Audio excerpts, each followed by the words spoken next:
እንደው ወንድ ፈልገ ተወዳደር ብራዘር ላይክ ወንድ ስለ ቻሌንጅ የሚያደርግ ከማስተር አገረ ሰላም ጋር ነው እና በተለያዩ አይነት የኢንተርናሽናል መድረኮች ኢትዮጵያን ሪፕሬዘንት አድርጎ ብዙ ሜዳሊያዎችና ብዙ አዋርዶች ያገኘ ኤክስፒሪየንስ ያለው ማስተር ነውና አንዳንድ ጥያቄዎች ልጠይቀው ፈልጋለሁ። ማስተር አገረ ሰላምን ማለት ነው። ማስተር አገረ ሰላም እዚች ጋር በሶሻል ሚዲያ በሚደረገው ያው ሃርድኮር የሆነ ስለ ስፖርት ዕውቀት ያለው ሰው አንተ የሰራኸውንና ያለህን አቺቭመንትና አኮምፕሊሽ ያደረከውን ነገር ያውቃል ብዬ ገምታለሁ። ግን ኢን ጀነራል ሚዲያው ላይ ያለው ወሬ የሆነ በቂ ፕሮፌሽናል አይደለም፣ ጀስት ቴኳንዶ ብቻ ነው የሚሰራው እና የሚል አይነት ኦፒኒየን ላላቸው ሰዎች ምን አይነት መልስ አለ? ያው እኔ የሚያቀኝ ያውቃል፣ የማያቀኝ ደግሞ ሪንግ ውስጥ ሲገቡ እንዲያውቁኝ ማድረግ እችላለሁ። ደፍሮ ሪንግ ውስጥ የሚመጡ ሰዎችን እንዲያውቁኝ ማድረግ እችላለሁ። ግን ማስተር አገረ ሰላም ቴኳንዶ ነው የሚሰራው። አዎ በቴኳንዶ ብዙ ሻምፒዮን የሆንኩ ልጅ ነኝ። አገሬን የወከልኩኝ ኢንተርናሽናል ውድድሮችን ብዙ አድርጌ ጎልድ፣ ብሮንዝ፣ ሲልቨር ሜዳሊያ አለኝ።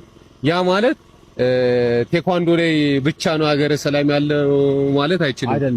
ቦክስም ሰራለው፣ ጁጁትሱም ሰራለው፣ ሁሉንም ነው የምሰራው። ስለዚህ በአጠቃላይ ብዙ ኮምባት ስፖርቶች ላይ ፓርቲሲፔት አድርገ ስኬት ያመጣ ማስተርና ማን? አዎ በሁሉም ስፖርት። እሺ አንድ ጥያቄ ልጠይቅህ የምፈልገው ነገር ባለፈው ጆኒ ኢንተርቪው ሲደረግ ማስተር አገረ ሰላም ሲሉት ማን ነው ነገር አለና ይሄ የሆነ እንደ ባንተር ወይ እንደ ቀልድ አርጎ ወጋ ያደረገበት መንገድ ነውና ይሄ እንደ ዲስሪስፔክት ነው ብለህ ያለ ማቀሳሰር ስለፈለኩኝ ሳይሆን ጀስት የማስተር አገረ ሰላምን ሐሳብ መስማት እፈልጋለሁ። ጆኒም ለምን እንደዛ እንዳለ በኋላ ጠይቀዋለሁ። አላቅም ነው አይደል ያለኝ?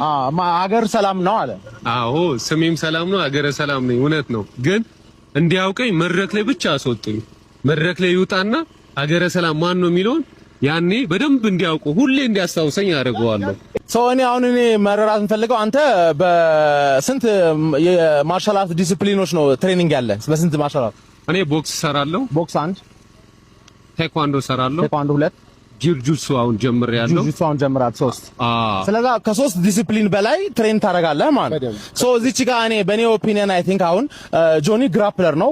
በጁጁትሱና በሬስሊንግ በደንብ እውቅና አለው እዚህ ሀገር ውስጥም ከነገና ነው። ስትራይኪንግም ኤምኤምኤ ፋይተር ስለሆነ ሚክስድ ማርሻል አርት ነውና ስትራይኪንግም ደግሞ በደንብ ትሬን ያደርጋል ብዬ ገምታለሁ። ስለዚህ እዚች ጋር እሱን ፕሮፌሽናል ወይ አንተን አን ፕሮፌሽናል አድርጎ ሊያስብ የሚያስቻለው ምን ምክንያት ሊኖር ይችላል ብለህ ትገምታለህ? ያው ቅድም ተናግሬያለሁ፣ ዲሲፕሊን ማጣት ነው። እኔ አሁን ስለ ስሙንም ጠርቼ ማውራት አልፈልግም። እኔ ፎከስ እያደረኩ ያለውን ስለኔ ተጋጣሚ ነው። ተጋጣሚን ካሸነፍኩኝ በኋላ ከዛ በኋላ ሁሉንም ተራ በተራ ዋጋ መሰጣቸው ይሆናል። በጣም ስም እየጠራሁኝ ሁሉንም ዋጋቸውን ሰጣቸዋለሁ። ችግር የለውም። በጣም አገረ ሰላም ማስተር አገረ ሰላም ላመሰግንህ የምፈልገው ነገር ምንድነው እዚች ጋር የተለያየ አይነት ጫጫታዎች ቢኖሩና ያንተ ስም በተለያዩ ቦታዎች ቢነሱ በኔጌቲቭ መንገድ ቢነሱም አንተ እያልክ ያለው ብቸኛ ፎከስ ፊት ለፊት ያለውን ኦፖነንት ለመግጠምና ከዛ በኋላ ሪንግ ውስጥ ደግሞ ደፍሮ የሚገባ ሰው ካለ ሃንድል አደርገዋለሁ ነው እያልከኝ ያለው። ይሄ ደግሞ በጣም የፕሮፌሽናል የሆነ ኮሜንት ነው ብዬ አስባለሁ። በጣም አመሰግናለሁ። ቴንክ ዩ ጎስት፣ በጣም ነው እኔም አመሰግናለሁ። ትላንትና ቆንጆ ጨዋታ ተመልክተናል። በነ አብርሃም ቦክስ፣ በነ መስፍን ቆንጆ ቦክስ፣ በነ ረቢቅ ሞይንታይ፣ በፍሌዘር ቆንጆ ጨዋታዎችን አይተናል። ግን ወደ መጨረሻ ላይ ያየነው ጁጁትሱ ኤምኤምኤ ልለው አልችልም። ጁጁትሱ ተወዳድሮ ነው ያሸነፈው። ያው በጣም የሚያናደው እንደው ወንድ ፈልገ ተወዳደር ብራዘር ላይክ ወንድ ስለ ቻሌንጅ የሚያደርግን ፈልግ። ሁሌም ቲክቶከር እየፈለክ እየተወዳደርክ ከዛ በኋላ ስሜን ምን ምላስ ላይ ተነቅሰዋል አልገባኝም። ደጋግመ ስሜን መጠራው ከፈለክ ኮላውቴን ተቀበለ መድረክ ላይ እኔ እናንተ ወንድነታችን ይለይ። ከዛ ውጭ ዝም ብለ መድረክ ላይ እየወጣ ስሜን ደጋግመ አትጥራው። ከፈለከ ኤኒ ታይም ኤኒዌር አለውልህ። በፈለከው መልኩ ማውራት እንችላለን። በጣም የገረመኝ አየር መደብደብ ነው ያልከው። ለደበድብህ እኮ ከአንድም ሁለቴ እኮ ኮላውት አድርጌልህ ነበረ። ስቴጅ ላይ ሞጥቼ ነበር። ኮላውቴን ልትቀበል አልቻልኩም። አሁንም ትላንትና መወዳደር አልፈለግም ነው ያልከው። ወንድ አይደለም ብራዘር፣ ወንድ ሆነ አሳየኝ እያልኩ ነው። አሁንም እኔ ኤኒ ታይም አለውልህ። ከፈለከኝ ና በቃ ወንድነትህን አሳየኝ። ዝም ብለህ አንድ ቦክስና አንድ ኪክ መስራት ማችልሽ እንደው ዝም ብለህ ሰውን ለበተቸት እንትን አትበል።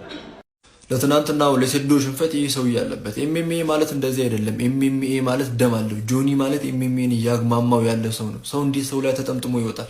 እስከ 10 ሰዓት የተቀመጥ ነው እኛ እነዚህን ደም ለማየት ነው እንጂ ያንተን ትግል ለማየት አይደለም። ትግል ላይ ጎበዝ እንደሆንክ እናውቃለን። ጌችም እንደሚወድህ እናውቃለን። ስለዚህ ለብቻ ጁጁ ያዘጋጅልክ እንጂ አንተ ኤምኤምኤ የምትመጥን ሰው አይደለም። አሁን የትናንትናው ቪዲዮ ጆን ጆንስ ቢያዩስ ምን የሚልን ነው የሚመስላችሁ? አታሳፍሩም በእናታችሁ። በቃ ኤምኤምኤ እንደዚህ አይደለም። ኤምኤምኤ ደም አለው። ሰው እንዴት እንደዚህ ቦክስ መሰንዘር የማይችልን ሰው የኤምኤምኤ ተፋላሚ ያደርጓል? እግሩን እስከ ጉልበቱ ማንሳት የማይችል ሰው እንዴት የኤምኤምኤ ተፋላሚ ይሆናል?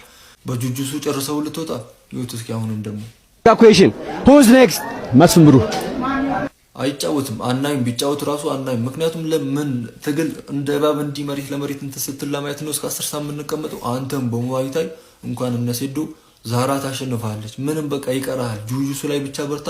ለብቻው ጁጁሱ ይዘጋጅለት እንጂ አንተ ኤምኤምኤን በምንም ተአምራት መጥንም። ኤምኤምኤ በቃ ከአንተ በላይ ነው። ኤምኤምኤ ለነሴዶ ለነንቃተ ለነ ኢድሪስ ነው የተዘጋጀው። አንተ ገና ጁጁሱ ላይ ነህ። ጁጁሳ